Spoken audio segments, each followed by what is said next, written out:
Welcome back my YouTube channel agri icon में आप लोगों का एक बार पुनः स्वागत है। आज हम गेहूं की खेती लेकर आए हैं जो कि आईसीआर, वीएचयू, यूपी कैटेड के लिए बहुत ही इम्पोर्टेंट है।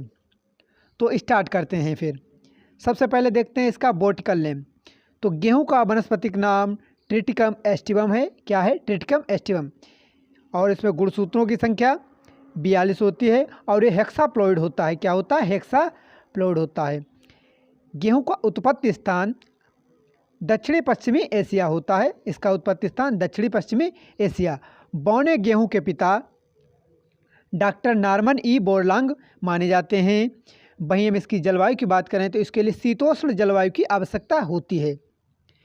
गेहूं किस कुल का पौधा है? तो गेहूं घास कुल यानी ग्रेमनी कुल। इसका नया नाम पोएसी है। गेहूं घास कुल का पौधा है और इसे अनाजों का राजा भी कहा जाता है। गेहूं में प्रोटीन जो पाई जाती है उसका नाम ग्लूटीन होती है, जो कि बच्चों के स्वास्थ्य पर कुप्रभाव डालती है। गेहूं के पुष्पक्रम को स्पाइक कहा जाता है। स्पाइक या इसे ईयर भी बोल सकते हैं हम।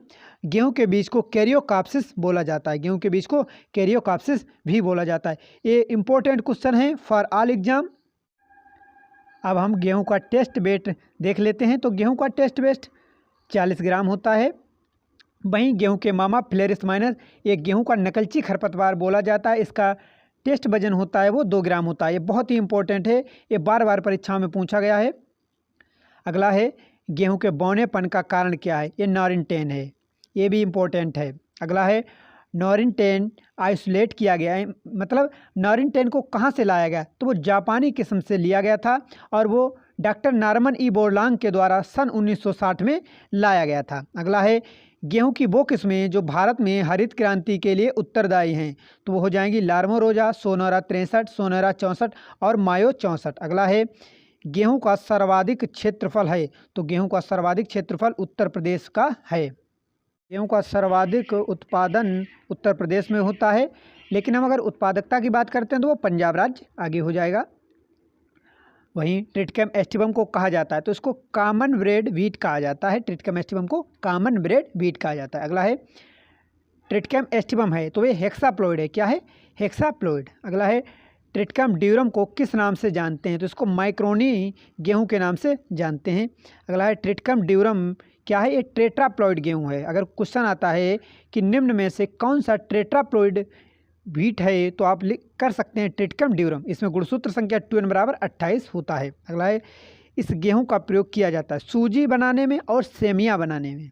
इसका प्रयोग सूजी और सेमियां बनाने में इसका प्रयोग किया जाता है।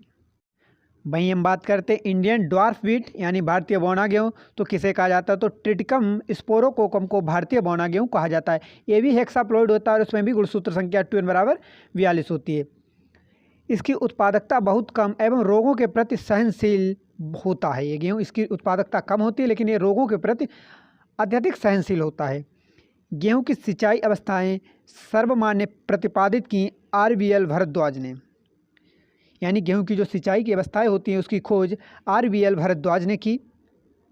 गेहूं में सिंचाई की क्रांतिक अवस्था है, यानी क्रांतिक अवस्था उसे कहते हैं जिस वक्त पर अगर फसल को पानी ना दिया जाए तो फसल में उपज में भारी मात्रा में गिरावट आती है।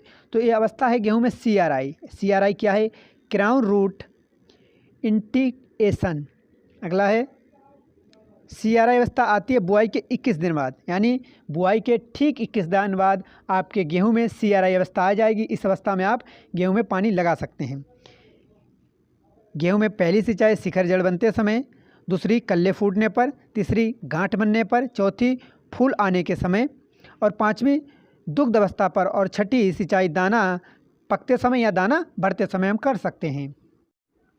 भाई हम बात करते हैं तो गेहूं किस प्रकार का पौधा है? तो ये C3 लॉन्ग डे प्लांट है और ये एक बीजपत्री पौधा होता है।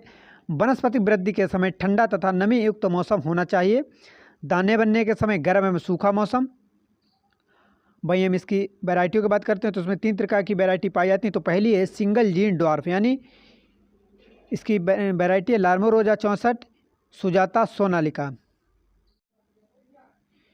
गेहूं की सोनालिका किस्म किन किस्मों से विकसित की गई है? तो ये हो जाएगा HD 1553 और RR 21 से। अगला है double gene dwarf. Double gene dwarf वेराइटियाँ देख लेते हैं। तो पहली है कल्याण सोना, दूसरी सोनारा 64, तीसरी है छोटी लार्मा, चौथी है जनक HD 2329, HD 2009। और अब हम बात करते हैं ट्रिपल जीन डॉर्फ किस्मों की, तो हीरा मोती, लाल बादशाह, ये वेराइटी हैं। अगला है उत्परिवर्तित किस्में यानी म्यूटेंट वेराइटीज़। तो ये म्यूटेंट वेराइटीज़ दो दी हुई हैं, इंपॉर्टेंट है, सरवती सोनेरा और पूसा लार्मा।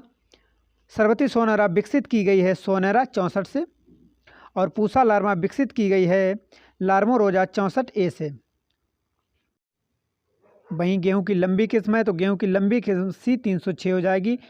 गेहूं की सामान्य बीज दर 100 किलोग्राम प्रति हेक्टेयर, गेहूं की देरी से तथा ब्रॉडकास्टिंग विधि से 125 किलोग्राम प्रति हेक्टेयर। वहीं अगर हम डिबलर विधि से बुआई करते हैं तो इसकी बीज दर मात्र 25 से 30 किलोग्राम प्रति हेक्टेयर हो जाएगी। गेहूं बोने का उचित समय नवंबर का प्रथम पखवाड़ा है। वहीं हम गेहूं के लिए NPK की मात्रा देख लेते हैं। तो इसमें नाइट्रोजन की मात्रा 120 kg प्रति हेक्टेयर, फास्फोरस की 60 kg प्रति हेक्टेयर, वहीं पोटास की 40 kg प्रति हेक्टेयर मात्रा पर्याप्त रहती है। गेहूं की मिमिक्री खरपतवार यानी नकलची खरपतवार गेहूं का मामा होता है, जिसका जंतु वैज्ञानिक नाम फ्लेरिस माइनर होता है। गेहूं में प्रोटीन प्रतिशत 8 से 11% तक होता है। गेहूं के भंडारण के लिए दानों में उचित नहीं होनी चाहिए, उचित नमी होनी चाहिए, तो वो होनी चाहिए 10 से 12%। गेहूं के निर्यात को कौन सा रोग प्रभावित करता है, तो वो होता है करनाल वंट, और इसका एक कवक के कारण होता है। कवक का नाम निवोसिया इंडिका होता है।